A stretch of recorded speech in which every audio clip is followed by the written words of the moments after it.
Good morning from Memphis, Tennessee. We're about to head to Arkansas. There's some things that we need to take care of there. I know that we have barely scratched the surface of things that you can do in Memphis, but we've had a good time while we were here.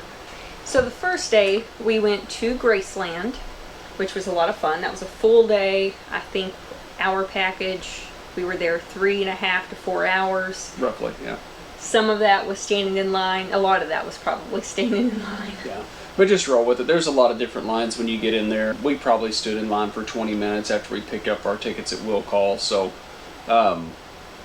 just kind of follow Bob and follow the lines and they'll get you where you need to go. Good afternoon. We are in Memphis, Tennessee this week, and first thing on our checklist is Graceland. So we're about to go in here and see what's going on with Graceland. Full disclosure, the tickets are kind of pricey, even if you get a basic package. But we think it'll be totally worth it just to check this out. And there's 1 million people here already, and it's pretty early. So kind of a popular place, it seems. Yep, we're pretty stoked. There's a lot of different stuff that we can do. We got the second from the top package up. So they do have one that's $50. Very basic. So we paid a little bit more, but they do have some pretty expensive packages. Hopefully we'll be able to show you some good highlights along the way.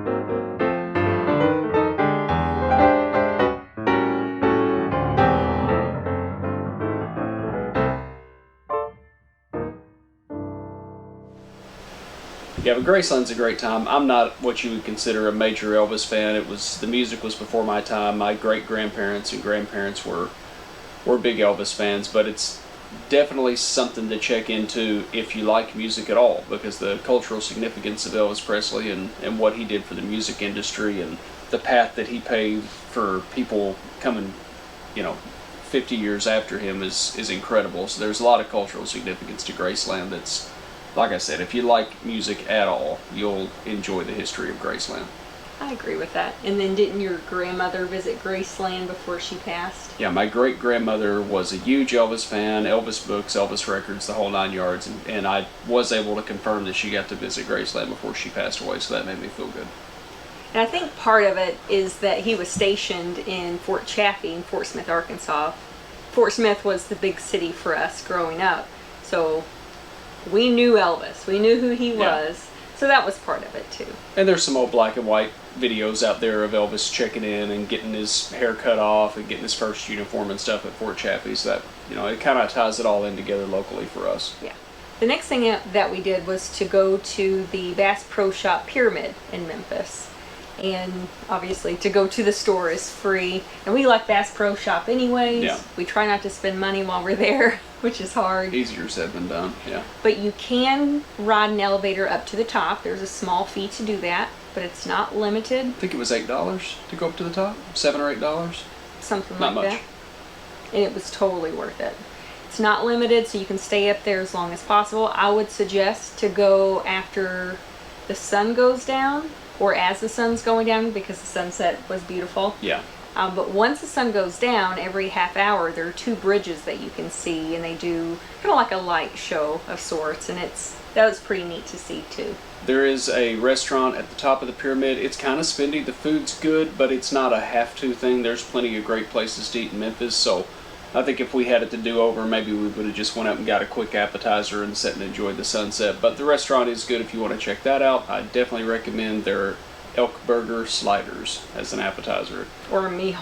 Or a meal. Those were incredible. Good. Yeah. I don't know if you're going to be able to hear me. Right on that bridge that's all lit up, there's the Welcome to Arkansas sign. And that means at the completion of this trip, when we leave here on Sunday, we're going home for the holidays. Got to get something for the dogs.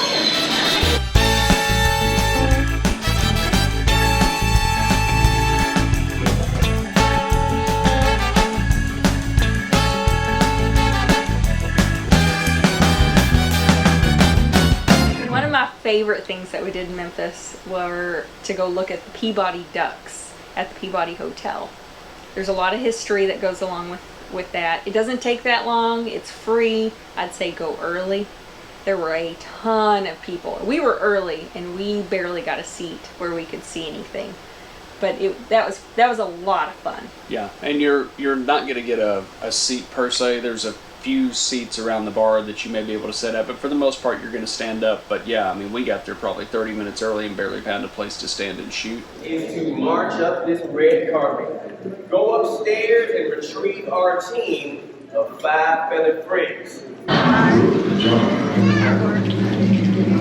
Ladies and gentlemen, the march of the world famous Peabody Ducks. All right, Douglas, here we go. Going all the way to the fountain. Need everybody to use steps for me. All right, Douglas, come on, let's do it. Here we go. Good. Hey, everybody say good morning, Douglas.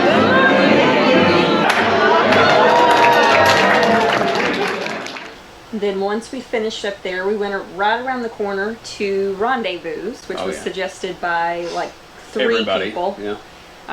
which is barbecue, and it has a long history as well, right? Yeah, and it's been in business for how long? 1948. Since 1948. Still locally owned there. There's a ton of history behind it. It's still in the original spot to my knowledge. There's a ton of local memorabilia and sports stuff and antique gun collections and all kinds of famous people with their autographed pictures on the walls. And the food is incredible. So good. Easily the best barbecue I've ever had out at a restaurant. So definitely worth your time if you're down here. And believe it or not, downtown Memphis, their prices are still very, very reasonable compared to everywhere else we ate. So definitely check out Rendezvous. Another night we went to a Brazilian buffet that was suggested by my brother, and it was incredible. Yeah. Thanks for the suggestion, Matt. That place was awesome. It was very, very good. What was the name of the place? Texas Day Brazil was the name of it. It's located right next to Beale Street and a lot of other downtown stores, just right downtown.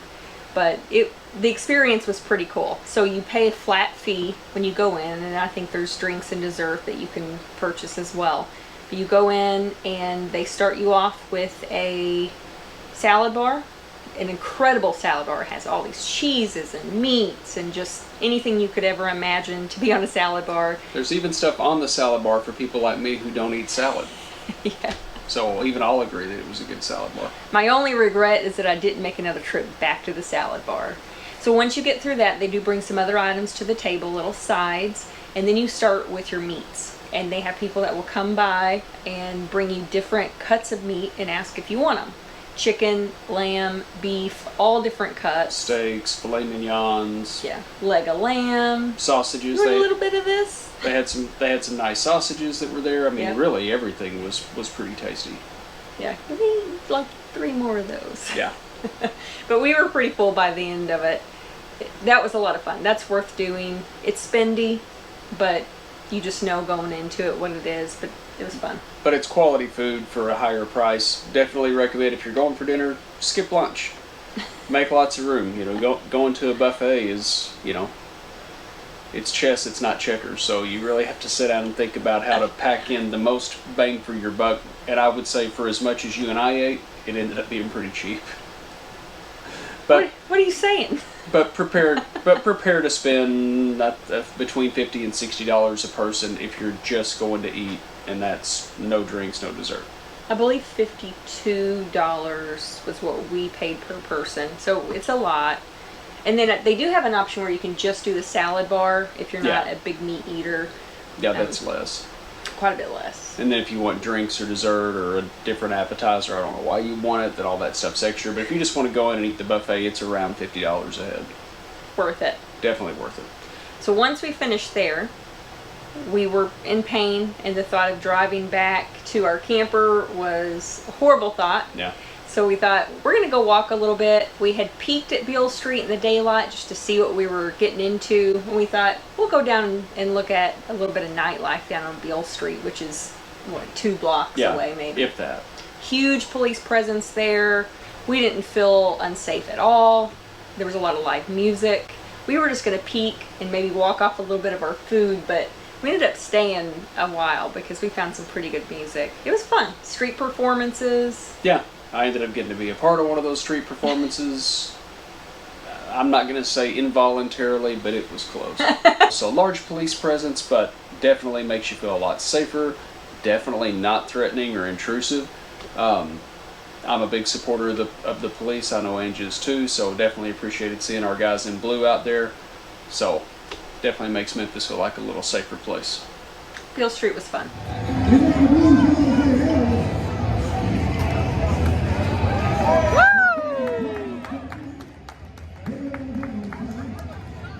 We did take one day as a work day to go do some laundry.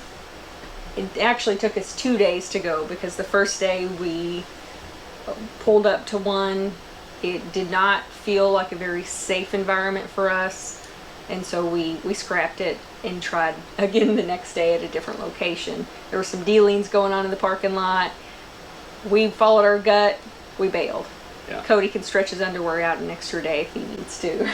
Yeah, we didn't have to do that, but you know, something that a lot of people don't talk about and you may not see a lot are kind of just those day-to-day things that you would normally do around the house. And for us, there's usually at least a half a day to 1 day a week that's kind of dedicated to getting the inside of the rig cleaned up, going and doing laundry, going and getting groceries and supplies, or getting a truck service done, or whatever the case may be. And we really never have any stories from a laundromat. We definitely run into ones that don't work so well, or maybe the change machines don't work or whatever. But we actually, the second day that we tried to do laundry, we went to a place called Berry Hill Laundromat in Cordova, Tennessee, and it was actually their opening day. Mm-hmm. So we were either the first or one of the first to run laundry through their brand new machines. It's kind of neat. We joke because we carry our little quarter bag around everywhere. So normally on laundry day we carry around the quarter bag everywhere. Not sure how everybody else does it, but that's kind of how we keep track of it. We've ran into so many places where the change machines don't work that we try to get a lot of quarters when we can. But Yeah. long story short, brand new place. All of their machines are actually app enabled, so you can scan the QR code and type in what machine you're using, and Apple Pay, everything right there. If you want to go down the road and get something to eat, it'll alert you when your laundry's about done. So yeah, and we had a chance to meet the owners, and they are just incredibly They were nice so people. nice. Gave us food recommendations, gave us tips on places to not go without estate tags. Just a really clean facility, really nice, friendly people, and we hope they knock it out of the park, and we just wish them all the best. So Yep. if you find yourself around Memphis, we were actually staying in Germantown, Tennessee. Cordova's the next town over, and great laundromat. I think we had 7 or 8 loads of laundry in about an hour. So Yeah. it's seldom that you have a good story to tell about something like a laundromat, but we try to pass on good news when it comes our way, and those people really are great. Something to remember about Memphis, or really any major city, is parking's going to be a challenge, and if you're an RVer like we are, odds are you don't have a compact car that's going to fit into a really small spot on the street. So plan ahead, do some searching, make sure you get there plenty early. A lot of these paid parking lots have apps that you have to download, so it's not necessarily as quick as just going and sticking a couple bucks in the machine or paying an attendant. You download an app, you register. It's part of the deal, but it can be a little time consuming. Do your research ahead of time too on pricing. We stayed at a lot that was nice and safe and secure, that was close to where we were going, and it was $26 for 4 hours. As we're leaving, we go 2 blocks away and we see all day parking for $12. So I think closer to where we were going to. So. just as close, if not closer. So just be cognizant of the parking situation. Don't rely on your GPS to tell you the very last minute to leave. Get there early, get parked, and you'll have a lot more enjoyable experience. Keep an eye out for things that may be a little bit unsettling or a little bit concerning, and go ahead and take action even before anything happens. You'll never go wrong taking the safe route. Well, even in the campground, Absolutely. we are heads on the swivel, looking at our surroundings and just making sure that we feel 100% comfortable. Yeah, and if in doubt, we get out. So we'd encourage you guys to do the same. That was pretty clever. I'm a clever. There's more than what you can see in the camera. Well, we're ready to go. We enjoyed Memphis. It's worth it. Just do your research. We're about packed up. I think the only thing I have left to do is mop, and the only reason I'm mopping before we go is because I squeezed some fresh juice, some fresh fruit last night. The lemon squeezer just got out of control, so I need to mop. And I'll bet $20 that when we get wherever we're going, we won't be able to find the quarter bag, because I literally had to dig it out to use this as an example. So we're going to find a special spot for that quarter bag. Eventually. We probably never will. Don't forget, guys, we're live on TikTok and Rumble. We also have a Facebook page. Don't forget to follow us there. Angela's really good about putting a post out every week before our videos launch. We love comments, we love likes, and we really love subscriptions. So thanks for joining us on the journey this week, and we will see you next week. See you later.